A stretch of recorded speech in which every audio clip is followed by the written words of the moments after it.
बिस्मिल्लाहिर्रहमानिर्रहीम। अस्सलाम वालेकुम students, welcome to Aspire online classes. मैं हूं आपका बायोलॉजी टीचर मोहम्मद राहील साबर। आज हम शुरू करने जा रहे हैं जी अपना लेक्चर नंबर 14। लेक्चर नंबर 14 में हमने क्या पढ़ना है जी, प्रोकैरियोटिक और यूकैरियोटिक सेल, उसका कंपैरिजन। स्टूडेंट आज जो है वो इस चैप्टर का ये आखिरी टॉपिक है। इसके बाद सारे जो है वो टॉपिक्स हमारे कंप्लीट हो चुके, चैप्टर बिल्कुल एंड हो जाएगा। नेक्स्ट लेक्चर में इंशाल्लाह हम इसके ऑब्जेक्टिव डिस्कस करेंगे। तो आज का आखिरी टॉपिक जो है वो प्रोकैरियोटिक और यूकैरियोटिक सेल के बारे में है। बार बार हर लेक्चर के अंदर इनके वर्ड्स बार बार आते थे जी, ये प्रोकैरियोटिक सेल में है, ये यूकैरियोटिक सेल में है। आज फाइनली हम इनका डिफरेंस करने जा रहे हैं और आज आपको फुली आइडिया हो जाएगा कि प्रोकैरियोट और यूकैरियोट दोनों के सेल्स में कितना डिफरेंस है और कितनी सिमिलैरिटीज़ हैं। ठीक है जी। आइए जी प्रोकैरियोटिक और यूकैरियोटिक सेल की तरफ चलते हैं। और ये बेसिकली है क्या, सेल की दो टाइप्स। तो आइए जी पहले कैटेगरीज ऑफ सेल की तरफ चलते हैं। तो हमारे पास कैटेगरीज ऑफ सेल्स में दो तरह के सेल्स हैं। ठीक है जी। एक है हमारे पास प्रोकैरियोटिक सेल। अगर मैं प्रोकैरियोटिक के वर्ड के अंदर जाऊं, pro stands for before, karyon stands for nucleus, before nucleus. Basically ये टर्म जो है वो बोली जाती है उन ऑर्गेनिजम्स के लिए जिनके अंदर न्यूक्लियस नहीं होता। Mean that so cell with no nucleus, वो आपके पास क्या होते हैं, प्रोकैरियोट्स। स्टूडेंट यहाँ पे थोड़ा सा मैं आपको गाइड करता चलूं कि हमारी जो मोस्ट प्रिमिटिव लाइफ है वो बेसिकली क्या है, प्रोकैरियोटिक है। मीन अगर आप एवोल्यूशन अगर आपने पढ़ा है मैट्रिक में, तो उसमें साइंस कहती है कि जी लिविंग ऑर्गेनिज्म जो है वो कई साल पहले जो है वो एक सिंपल ऑर्गेनिज्म से डेवलप हुए थे। वो जो सिंपल ऑर्गेनिज्म था जो कई साल पहले, अरबों खरबों साल पहले दुनिया में पैदा हुआ था, वो बैक्टीरिया था। और वो बैक्टीरिया बाय नेचर क्या है, प्रोकैरियोटिक सेल है। अगर वो बैक्टीरिया ना होता तो आज की आपकी करंट, आज की आपकी प्रेजेंट जो थी वो लाइफ पैदा ना होती। तो आज की जितनी भी मॉडर्न आपको लाइफ नजर आ रही है, जितने भी मॉडर्न टाइप के आपको ऑर्गेनिज्म सारे नजर आ रहे हैं, सारे on the behalf of that prokaryotic organism. इसका मतलब वो जो प्रोकैरियोटिक ऑर्गेनिज्म है उसकी हमारी लाइफ में बहुत ज्यादा इंपॉर्टेंस है। हमारी जो जिंदगी इस दुनिया में है वो उसी की मरहूने मिन्नत है। खैर, तो ये तो फर्स्ट कैटेगरी थी। आइए सेकंड कैटेगरी की तरफ चलते हैं, यूकैरियोटिक सेल। अब eu stands for true, karyon stands for nucleus, तो eukaryotic stands for cell with nucleus. ठीक है जी। तो cell without nucleus prokaryote, cell with nucleus ये आपके पास क्या होगा, यूकैरियोट। आइए जी अब हम इनमें डिफरेंस पढ़ते हैं। डिफरेंस में फर्स्ट डिफरेंस हम पढ़ने जा रहे हैं on the base of nucleus. तो पहला डिफरेंस हम पढ़ने जा रहे हैं न्यूक्लियस। अगर तो न्यूक्लियस है तो वो हमारे पास कौन सा होगा, यूकैरियोटिक सेल। और अगर न्यूक्लियस नहीं है then it will be a prokaryotic cell. तो ये मैंने पहले भी आपको, अगर आपको याद हो, शुरू वाले लेक्चर्स में आपको बताया था कि प्रोकैरियोटिक और यूकैरियोटिक का जो सबसे पहला डिफरेंस और बेसिक डिफरेंस वो न्यूक्लियस की बेस पे होता है। और वो न्यूक्लियस अगर तो हो तो सेल हमारे पास यूकैरियोटिक कंसीडर होता है, और अगर न्यूक्लियस ना हो तो सेल हमारे पास प्रोकैरियोटिक कंसीडर होता है। अगर ये इसकी डायग्राम की तरफ चलिए तो ये आपके सामने डायग्राम है। एक तरफ यूकैरियोट है जिसके बिल्कुल दरमियान में ये वाला न्यूक्लियस है। और अगर आप प्रोकैरियोटिक सेल की तरफ देखिए तो प्रोकैरियोटिक सेल में न्यूक्लियस नहीं है, बल्कि ये जो सारा पोर्शन है ये इसका डीएनए है, जिसकी सराउंडिंग में कोई न्यूक्लियर इन्वेलप नहीं है, कोई न्यूक्लियस नहीं है। इसका मतलब ये हुआ कि न्यूक्लियस यूकैरियोट्स में होगा, प्रोकैरियोट्स में न्यूक्लियस नहीं होगा। आइए जी नेक्स्ट डिफरेंस की तरफ चलते हैं। तो नेक्स्ट डिफरेंस है on the base of membrane bounded organelle. तो स्टूडेंट जितने आपने पीछे स्ट्रक्चर्स पढ़े, कभी हम कहते थे जी ये सिंगल मेम्ब्रेन है, कभी हम कहते थे ये डबल मेम्ब्रेन है, कभी हम कहते थे विदाउट मेम्ब्रेन है। तो वो जो जितने भी स्ट्रक्चर्स थे अगर हम उनकी तरफ चलें तो मेम्ब्रेन बाउंडेड स्ट्रक्चर जब भी आते तो हम कहते थे जी प्रोकैरियोट्स में नहीं है, यूकैरियोट्स में है। तो अगर डिफरेंस में जाए तो एग्जैक्ट वही चलेगा। मेम्ब्रेन बाउंडेड ऑर्गेनेल्स यस के केस में हमारे पास यूकैरियोटिक केस, और नो के केस में हमारे पास क्या है, प्रोकैरियोटिक सेल। यानी प्रोकैरियोटिक सेल में मेम्ब्रेन बाउंडेड स्ट्रक्चर नहीं होंगे और यूकैरियोट्स में बहुत ज्यादा होंगे। कौन कौन से होंगे, आइए जी ये एक सेल है आपके सामने, यूकैरियोटिक सेल आपको नजर आ रहा है। अब इस सेल में क्या क्या है हमारे पास, न्यूक्लियस लाजमी होगा, इसमें ER एंडोप्लाज्मिक रेटिकुलम लाजमी होगा, इसमें गोल्गी अपरेटस लाजमी होगा, इसके अंदर लाइजोसोम लाजमी होंगे। तो ये कुछ स्ट्रक्चर थे जो मेम्ब्रेन बाउंडेड थे, जो कि यूकैरियोटिक सेल में लाजमी होंगे। हाँ, मोस्ट इंपॉर्टेंट माइटोकॉन्ड्रिया भी बिल्कुल इसी में होगा। तो ये स्ट्रक्चर्स हैं जो मेम्ब्रेन बाउंडेड है, जो यूकैरियोटिक सेल में होंगे। जबकि प्रोकैरियोटिक सेल को देखिए जी, ये प्रोकैरियोटिक सेल है, स्ट्रक्चर देख लीजिए, डीएनए है, साइटोप्लाज्म है, फ्लैजेलम है, सेल मेम्ब्रेन है, सेल वॉल है, कैप्सूल है, तो इनमें कहीं भी मेम्ब्रेन बाउंडेड ऑर्गेनेलीज का जिक्र नहीं हुआ। ना माइटोकॉन्ड्रिया आपने यहां पे देखा, ना लाइसोम आपने यहां पे देखा, ना न्यूक्लियस आपने यहां पे देखा, ना ईआर देखा, यानी इसमें मेम्ब्रेन बाउंडेड स्ट्रक्चर्स नहीं होते। नेक्स्ट हम देखते हैं जी difference on the base of cell wall.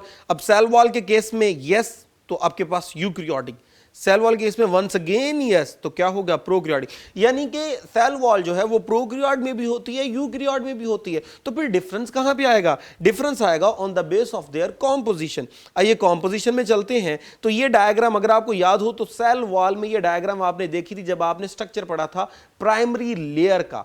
Primary cell wall जब डेवलप होती है तो वो हेमीसेलुलोज की, सेलुलोज की, पैक्टिन की बनती है। तो ये स्ट्रक्चर आपको वहां पे दिखाया गया था। तो ये सेल वॉल का स्ट्रक्चर है विद रिस्पेक्ट टू प्लांट। तो आइए जी यूकैरियोटिक सेल वॉल है तो उसमें कौन कौन से हैं प्लांट? हमारे पास यूकैरियोट है और किससे बनी हुई है जी सेल वॉल? सेलुलोज की।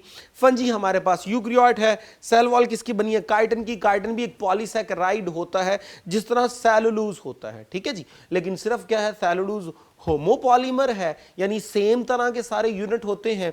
काइटिन हमारे पास हेटेरोपॉलीमर है, यानी इसमें कई यूनिट होंगे, सारे डिफरेंट होंगे। खैर अभी आपका इससे कोई कंसर्न नहीं है, सिर्फ ये याद रखिएगा दोनों पॉलीसैकेराइड हैं। तो यूकैरियोट के केस में आपने कॉम्पोजिशन देख ली सेल वॉल की। आइए जी जरा प्रोकैरियोटिक सेल वॉल में देखते हैं। Prokaryotic cell wall consist of peptidoglycan. Peptidoglycan क्या है? आल्सो कॉल्ड म्यूरिन, इसी का दूसरा नाम म्यूरिन है। आइए जी इसकी अगर कॉम्पोजिशन देखें तो है क्या? इसमें पॉलीसैकेराइड होता है अटैच विद अमाइनो एसिड, यानी कि ये एक कॉम्प्लेक्स स्ट्रक्चर है जो दो डिफरेंट कैटेगरीज के मिलने से बन रहा है। एक तरफ आपके पास कार्बोहाइड्रेट है और दूसरी तरफ आपके पास अमाइनो एसिड है जो प्रोटीन फैमिली से आते हैं, ठीक है जी। तो ये आपके पास डायग्राम शो हो रही है जी एक बैक्टीरिया की, और बैक्टीरिया की सेल वॉल में देख लीजिए आपको शो किया जा रहा है पेप्टिडोग्लाइकेन है, और सेल के अंदर क्या क्या है? डीएनए है, राइबोसोम्स हैं, प्लाज्मिड्स हैं और प्लाज्मा मेम्ब्रेन है। यहां आप देख लीजिए माइटोकॉन्ड्रिया का जिक्र नहीं हुआ, ईआर का जिक्र नहीं हुआ, लाइसोसोम का जिक्र नहीं हुआ, यानी वो स्ट्रक्चर नहीं होते। आइए जी नेक्स्ट अगर हम देखें तो सेल वॉल के लिए एक और टर्म जो आपको याद रखनी है वो है जी सैकुलस। अब सैकुलस क्या होता है? The entire cell wall is often regarded as a single huge molecule. अब ये जो पूरी जो सेल वॉल है जो कि पेप्टिडोग्लाइकेन के इस पूरे स्ट्रक्चर को एक सिंगल मॉलिक्यूल या एक सिंगल स्ट्रक्चर कंसीडर किया जाता है, उसको सैकुलस कहते हैं, ठीक है जी। ऑब्जेक्टिव के लिए बड़ा इंपॉर्टेंट शॉर्ट क्वेश्चन है ये और बड़ी दफा आ भी चुका है। आइए जी नेक्स्ट हम डिफरेंस करते हैं जी on the base of ribosome. तो राइबोसोम्स यस तो यूकैरियोट यस तो प्रोकैरियोट, इट मीन दैट दोनों में होता है, यूकैरियोटिक सेल में भी प्रोकैरियोटिक सेल में भी। तो फिर डिफरेंस कहां पे आएगा? डिफरेंस आएगा इसके साइज की बेस पे। अगर आपने राइबोसोम वाली जो है वो लेक्चर राइबोसोम वाला गौर से सुना है तो आपको याद होगा एक स्लाइड थी जिसमें हमने प्रोकैरियोटिक और यूकैरियोटिक राइबोसोम का कंपैरिजन किया था। यहां पे भी एग्जैक्ट ऐसा ही है, प्रोकैरियोटिक में 70s वाला होता है तो यूकैरियोटिक में 80s वाला। इसका मतलब ये हुआ यूकैरियोटिक राइबोसोम साइज में छोटा होता है और साइज में बड़ा होता है, और प्रोकैरियोटिक जो है वो साइज में छोटा होता है। साथ ही साथ अगर आप सब यूनिट देखिए तो वहां पे भी आपको डिफरेंस नजर आ जाएगा। प्रोकैरियोटिक राइबोसोम में लार्जर सब यूनिट जो है वो 50s, स्मॉलर सब यूनिट जो है वो 30s। In case of eukaryote larger sub unit 60s, okay जी, और जो स्मॉलर सब यूनिट है वो आपके पास 40s। तो चेक कर लीजिए जी साइज में भी डिफरेंस और इनके सब यूनिट के साइज में भी क्या है जी डिफरेंस है, ठीक है जी। अब ये बातें आपने गौर से याद रखनी है, एमसीक्यूज में पूछ ली जाती हैं कि जी प्रोकैरियोट का लार्जर कौन सा है या स्मॉलर कौन सा है, और यूकैरियोट का लार्जर कौन सा, स्मॉलर कौन सा, ये आपको अच्छे तरीके से पता होना चाहिए। एमडी कैट में भी बड़ी दफा ये चीज पूछी गई है। So next on the base of chromosome difference देखते हैं। तो क्रोमोसोम यस तो यूकैरियोट, वंस अगेन यस तो प्रोकैरियोट, यानी क्रोमोसोम भी दोनों में होते हैं। जब दोनों में होते हैं इसका मतलब प्रेजेंस का प्रॉब्लम नहीं है, फिर प्रॉब्लम कहां पे आएगा? कॉम्पोजिशन पे। आइए जी क्रोमोसोम्स की कॉम्पोजिशन में चलते हैं। ये आपके सामने एक यूकैरियोटिक सेल है और न्यूक्लियस के अंदर एक क्रोमोसोम्स को दिखाकर उसको बाहर शो किया हुआ है और इसकी कॉम्पोजिशन में बताया हुआ है उसमें हिस्टोन प्रोटीन होती है और साथ डीएनए होता है। इसका मतलब ये हुआ यूकैरियोट का जो क्रोमोसोम होता है वो डीएनए और प्रोटीन, डीएनए और हिस्टोन प्रोटीन से मिलकर बनता है। In case of prokaryote check कर लीजिए, ये आपके सामने क्रोमोसोम शो हो रहा है जिसमें लिखा हुआ है जस्ट डीएनए। इसका मतलब ये हुआ कि प्रोकैरियोटिक क्रोमोसोम सिर्फ डीएनए से बनता है और यूकैरियोटिक क्रोमोसोम डीएनए और प्रोटीन हिस्टोन से बनता है। सो यूकैरियोटिक क्रोमोसोम में क्या होगा, डीएनए और हिस्टोन प्रोटीन होगी। और अगर आप स्टूडेंट गौर से देखिए तो जब क्रोमोसोम बनता है तो क्रोमोसोम्स की शक्ल कुछ इस तरह से होती है, ठीक है जी। तो इसके अंदर जब डीएनए होगा तो वो लीनियर मैनर में होगा, बिल्कुल स्ट्रेट होगा, ठीक है जी। और अगर हम देखें यहां पर बैक्टीरिया, तो ये बैक्टीरिया का सेल और बैक्टीरिया के सेल में इस तरह क्रोमोसोम पड़ा होता है सर्कुलर मैनर में। इसका मतलब वहां पर डीएनए क्या होगा, सर्कुलर, लेकिन हमारे अंदर डीएनए क्या होगा, लीनियर। तो डीएनए क्या है, लीनियर। और इन केस ऑफ प्रोकैरियोटिक क्रोमोसोम किसका है, जस्ट डीएनए, और होता भी क्या है, सर्कुलर। तो ये था on the base of chromosomal composition. Next हम चलते हैं जी on the base of cell division. आइए जी, सेल डिवीजन में क्या है जी, ये हमारे सामने एक सेल डिवीजन शो हो रही है और इस सेल डिवीजन में आपने फेजेस पढ़े होंगे, प्रोफेज, मेटाफेज, एनाफेज, टीलोफेज। एक प्रॉपर मैनर में सेल डिवाइड किया जाता है, उसे माइटोसिस कहते हैं। ये आपके सामने जो माइटोसिस का प्रोसेस है, इस माइटोसिस में यूकैरियोटिक सेल में माइटोसिस से सेल डिवाइड होगा जिसमें क्रोमोसोम्स को प्रॉपर अरेंज किया जाएगा। अरेंज करने के बाद उनको इक्वली डिवाइड किया जाएगा और सेल अपने आप को डिवाइड कर लेगा इनटू 2। इसका मतलब ये हुआ यूकैरियोट जब भी डिवाइड होगा on the half of mitosis, जबकि प्रोकैरियोटिक सेल जब भी डिवाइड होगा on the base of binary fission. Binary stands for into, fission stands for division, यानी one cell will divide into 2। अब नीचे सेल देख लीजिए, ये आपको एक शो हो रहा है प्रोकैरियोटिक सेल जो दो में डिवाइड हो रहा है। अब ये दो में किस तरह डिवाइड होता है, असल में ये एक सेल है जिसका एक क्रोमोसोम है। अब अगले फेज में ये क्या करेगा, अपने क्रोमोसोम को रेप्लिकेट करेगा, यानी दो में डिवाइड करेगा। उसके बाद ये क्रोमोसोम ऑपोजिट डायरेक्शन में मूव कर जाते हैं, एक इधर आ गया, एक इधर आ गया, फिर सेल दरमियान में से डिवाइड हो जाता है दो में। और एग्जैक्ट यही चीज आपको बाइनरी फिशन में दिखाई जा रही है। इसका मतलब प्रोकैरियोटिक सेल माइटोसिस से डिवाइड नहीं होता, ये सिंपल डिवीजन होती है, बाइनरी फिशन उससे डिवाइड होता है। आइए जी नेक्स्ट चलते हैं जी इसकी एग्जांपल की तरफ। तो प्रोकैरियोटिक सेल में अगर आप डिवीजन में अगर आप एग्जांपल्स देखें तो हमारे सामने ये एक बैक्टीरिया है जो आपको मूव करता नजर आ रहा है बाय यूजिंग देयर फ्लैजेला। तो ये हमारे पास बैक्टीरिया इसकी एग्जाम्पल है। और ये जो है आपके सामने नीचे ग्रीन कलर का, ये साइनोबैक्टीरिया होते हैं, which are little bit different from bacteria. और ये फोटोसिंथेटिक बैक्टीरिया होते हैं, आपके कोर्स में ये भी शामिल है चैप्टर 6 में। खैर, तो प्रोकैरियोटिक सेल में हमारे पास बैक्टीरिया हुआ और साइनोबैक्टीरिया हुआ। और यूकैरियोटिक सेल में अगर हम आए तो यूकैरियोटिक सेल में हमारे पास है ह्यूमन सेल्स, उसके बाद फंजी सेल, उसके बाद प्लांट सेल्स, और उसके बाद हमारे पास क्या है, प्रोटोजोन। अब प्रोटोजोन हमारे पास क्या होते हैं, अगर आपने अमीबा वगैरह सुना हो, पैमेशियम सुना हो, यूग्लिना सुना हो, ये हमारे प्रोटोजोन होते हैं जो कि यूनिसेलुलर जो है वो हमारे पास माइक्रोस्कोपिक ऑर्गेनिज्म होते हैं और ये एनिमल लाइक बाय नेचर होते हैं, हेट्रोट्रॉफ होते हैं। खैर, तो ये जो हमारे पास थे यूकैरियोट्स की बहुत ज़्यादा कैटेगरीज और प्रोकैरियोट की एक ही हमारे पास जो है वो कैटेगरी है। प्रोकैरियोट की कैटेगरी तो नहीं कह सकते, खैर एग्जाम्पल्स कह सकते हैं। तो प्रोकैरियोट की आपके पास बैक्टीरिया है और साइनोबैक्टीरिया, और यूकैरियोट्स में आपके पास कई टाइप्स के इंडिविजुअल्स शामिल हैं। तो यहां तक आपने प्रोकैरियोट और यूकैरियोट का डिफरेंस देखा। अगर हम इसकी एक समरी डिजाइन करें तो वो कुछ इस तरह से होगी कि न्यूक्लियस नहीं है तो प्रोकैरियोट, न्यूक्लियस है तो यूकैरियोट, सेल वॉल म्यूरिन की बनी है, पेप्टिडोग्लाइकन की बनी है तो प्रोकैरियोट, अगर प्लांट सेल है तो सेलुलोज होगा, फंगल सेल है तो काइटिन होगा, ये यूकैरियोट। अगर जी राइबोसोम 70S वाले हैं तो प्रोकैरियोट, 80S वाले हैं तो यूकैरियोट, मेम्ब्रेन बाउंडेड ऑर्गेनेलीज नहीं है तो प्रोकैरियोट, और अगर बहुत ज्यादा है तो यूकैरियोट, जिनमें मैंने आपको बताया mitochondria, Golgi apparatus, lysosome, ER, ये सारे इसमें शामिल हैं।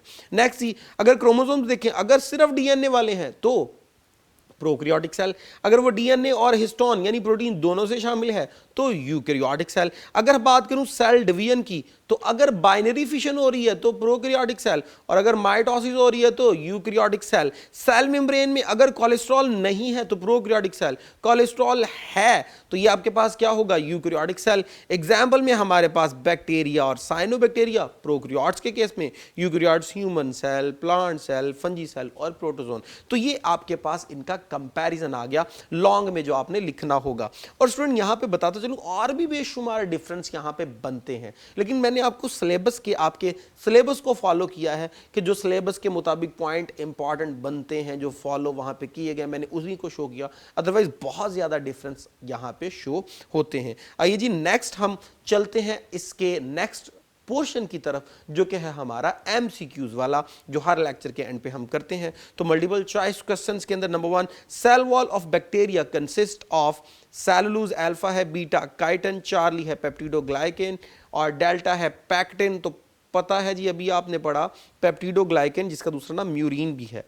नेक्स्ट है जी larger ribosomal sub unit of prokaryote. तो याद रखिएगा प्रोकैरियोट की बात हो रही है, 60s नहीं है तो यूकैरियोट में होता है 50s, यस यही होता है, ठीक है जी।